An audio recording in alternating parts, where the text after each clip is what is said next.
main goal of this protocol is to use the power of forward genetics to identify genes which, when deregulated, lead to neurodegeneration.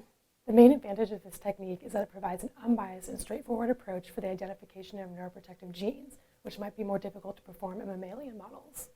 This technique can be used to identify novel genes implicated in the process of neurodegeneration, which is associated with many disease conditions such as Alzheimer's and Parkinson's disease. In addition to identifying neuroprotective genes, the forward genetic approach can be used to discover genes involved in other biological processes, such as neuronal function and transmission.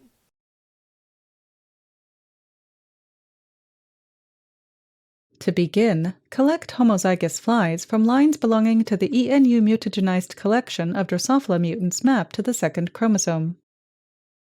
Flip the flies aged 10 to 12 days into a testing chamber without anesthesia, one line at a time, and allow them to recover for 5 minutes. With the 5 cm line marked side down, forcibly tap the chamber 3 times on a mouse pad placed on a solid surface so that all flies begin the assay at the bottom. Observe fly locomotion over a period of 10 seconds. Record the number of flies that reach or pass the 5 cm line within this time, as well as the total number of flies tested. Wait 1 minute before starting a second trial. Repeat a minimum of 3 trial replicates per line.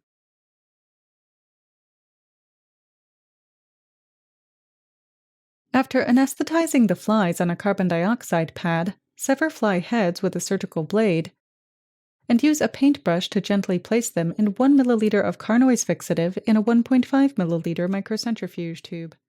Then